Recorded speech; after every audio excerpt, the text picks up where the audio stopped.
Seryoso si Pangulong Bongbong Marcos sa utos niyang busisiin ang mga palpak na flood control project. Wala raw siyang sasantuhin kahit pa kaalyado niya. Narito ang report ni Maricel Halili. Kakambal na problema ng bayan ng matinding ulan at baha.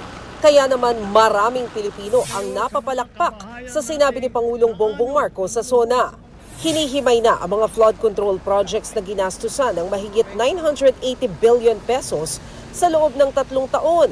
Pero nasaan ang resulta? Sabi ko, kalukuhan na ito. Maliwanag na hindi ginagawa ang trabaho. Hindi natin ginagawa dapat ito sa kababayan natin. Kasalanan na ito. Dahil dyan, nag-utos si PBBM ng audit at klaro na hindi DPWH ang mamumuno sa investigasyon. Hindi talaga DPWH. Hiningi lang natin, hindi nang hiningi. Kinuha na natin yung listahan.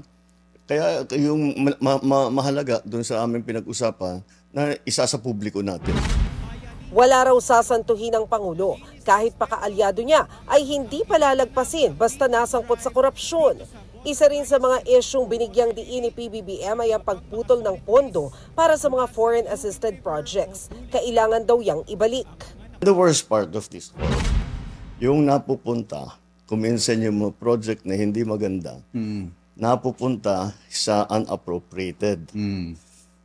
Ano yun? Utang yun.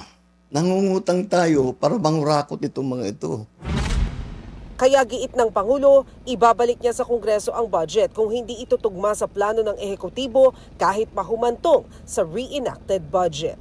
Nagbabalita mula sa Frontline, Maricel Halili, News 5.